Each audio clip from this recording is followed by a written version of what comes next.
近期美菲挑衅下，南海局势螺旋升级，非政府各级官员的表态耐人寻味。继菲律宾总统马克思宣称菲律宾无意挑起战争，想以和平方式解决所有争端后，菲防长随即又称菲方无意淡化此前冲突。紧接着，菲外长又看似打圆场，称菲方希望与中国就南海问题进行对话。那么，为何菲律宾各级官员表态存在明显温差呢？来看分析。当地时间25号，菲律宾外交部长马纳罗参加菲律宾参议院外交委员会听证会时声称，菲律宾希望与中国就南海问题进行对话，以解决分歧。And we have been working hard to bring back China to the table to talk with us to resolve differences on these issues with our Chinese counterparts, specifically to discuss the recent incidents, but also to see whether we can arrive at some understandings which could help. Understandings, what I mean, some kinds of confidence-building measures. 马纳罗还表示，目前已经有一个与中国就南海问题进行双边磋商的机制。他提到，菲中两国上周举行了一次工作组会议，为可能于7月举行的南海问题双边磋商机制会议做准备。根据马纳罗的说法，菲律宾外交部更希望通过外交途径解决近期发生的事件。他还表示，即使面对这些严重事件，外交也应该占上风。马纳罗又话锋一转，称这是一个挑战，并声称将在双方的会谈中坚持捍卫主权。其实菲律宾呢，他这个政府的做法，我觉得现在军方和外交部门呢，他扮演的角色不同。一个呢是唱白脸，一个呢是唱红脸。那么我们可以看出来，菲律宾呢在外部势力纵容之下，挑衅中国在南海的主权和权益，这是一条主线。而菲律宾，我们说没有得逞之后，那么他外长所说的这一番话，我觉得它是一个缓冲剂。就在马纳罗做出上述表态的同一日，据香港南华早报报道，菲律宾已决定不再提前公布补给活动。此前一天，菲律宾国防部长特奥多罗在被问及此事时，就一改先前非国家海事委员会的口风，声称菲方仍将执行仁爱礁轮换和补给任务，但不会公布任何时间表，也不会寻求中国的许可和同意，还直言这是菲律宾总统马克思的意思。而非国家安全顾问爱德华多·阿诺也持续冲在混淆南海舆论前线。在同一场记者会上，爱德华多·阿诺一边向菲媒强调，当时中国海警登船检查、没收非军枪支等执法行动不足以触发美菲共同防御条约，但另一边，他在新闻发布会上又附和起特奥多罗等人的强硬言论。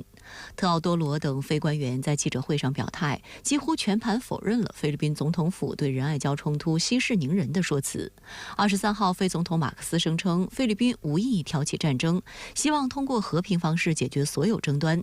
有长期研究南海的学者认为，马克思政府在南海问题上忽软忽硬、自相矛盾的态度，说到底还是与美国的反复施压有关。分析指，马克思的发言首先针对的是美国和国际社会，其次才是菲律宾国内民众。比如，马克思声称菲律宾不会挑起战争，实际上是为了安抚美国，确保美国继续支持菲律宾。这种策略旨在缓解美国对于区域战争风险升高的担忧，防止美国因菲律宾的挑衅行为而撤回支持。此外，马克思还意图通过这些公开表态，激发菲律宾国内的民族主义情绪，以此来提高民众支持率。马克思政府在国内政治经济领域缺乏显著进展，因此需要利用民族主义情绪来做文章。通过持续的挑衅行为，马克思试图在对内外政策中找到平衡，以实现其政治和战略目标。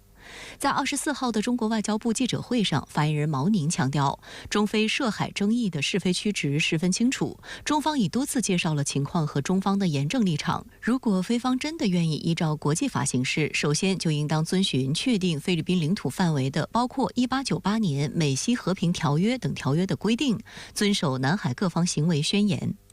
仁爱礁是中国南沙群岛的一部分，是中国领土。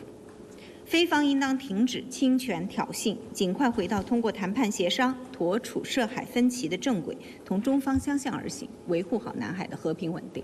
6月17号，菲律宾一改过去派出海警船只赴仁爱礁对非法坐滩军舰进行运捕的方式，改为派遣海军舰艇和海军特战队员强闯仁爱礁，并试图运捕建筑物资，激化中非之间的矛盾，被中国海警警告拦阻、登临检查并强制驱离。菲方随后颠倒黑白，在国际舆论场卖惨，抹黑中国海警的执法行动。菲律宾的盟友美国也立刻跳出来为菲站台。美国国务院发言人马修·米勒当地时间17号发表声明称，美国和菲律宾站在一起。他还重申，美菲共同防御条约第4条适用于在南海任何地方对菲律宾武装部队、公共船只或飞机的武装攻击。美国国务卿布林肯在19号与菲律宾外长马纳罗通话后，又强调，美国将坚持对菲律宾钢铁般的承诺，并再次提及美菲共同防御条约。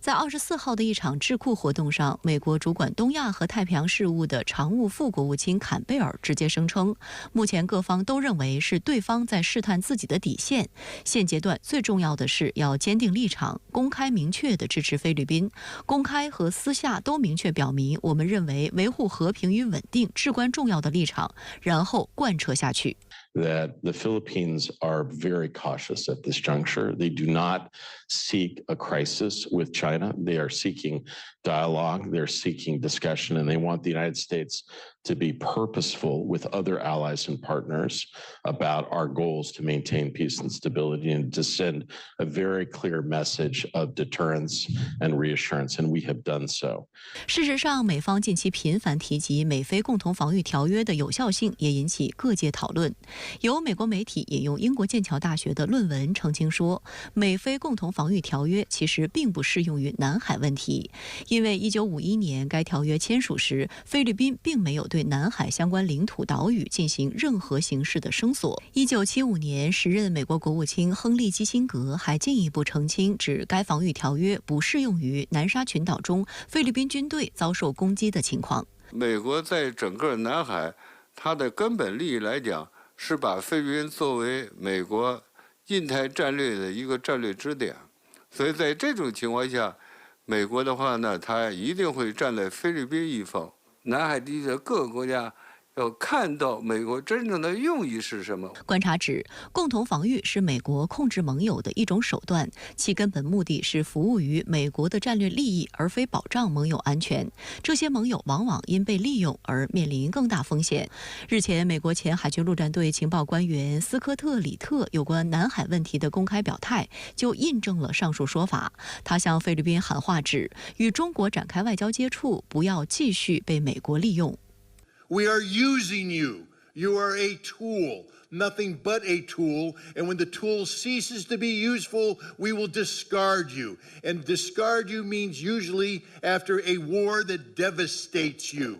事实上，对话解决南海问题是东盟国家主流声音。本月中旬，国务院总理李强对马来西亚展开访问期间，两国总理在会谈中一致同意，中国与有关东盟国家应自主妥善处理南海问题，管控矛盾分歧，促进对话合作，坚持双边解决问题的大方向。马来西亚总理安瓦尔接受中国媒体采访时也明确提到，应外交方式解决南海问题，强调反对域外势力干涉。As far as a country like Malaysia, we don't have that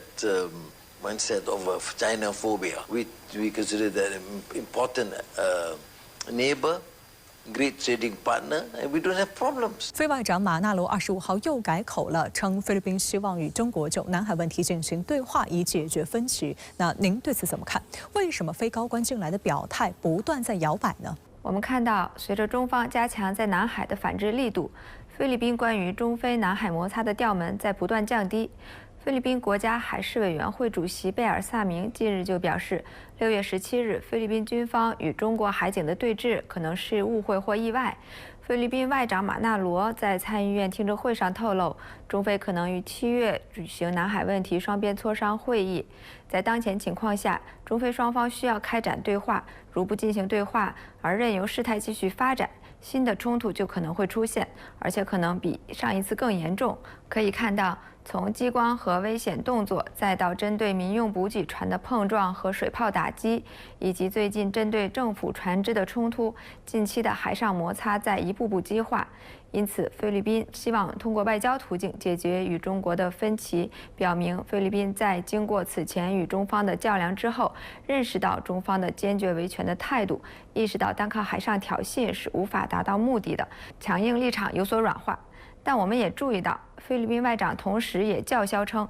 菲律宾将在与中国的谈判中坚决捍卫主权。这也反映了菲方在处理南海问题时的矛盾心态，既要通过强调自身立场主张来示强，又想要通过对话合作来管控矛盾，既想稳住中方，又想安抚国内民族主义情绪，争取得到国内强硬势力的支持。这种两手策略表明，菲律宾既有意缓解与中国的紧张关系，但也不打算在南海问题上改变其挑衅性的做法。我们对于菲方要听其言，更要观其行，重点看他在海上是否会继续采取挑衅性的行动，有没有真正同中方进行对话的诚意。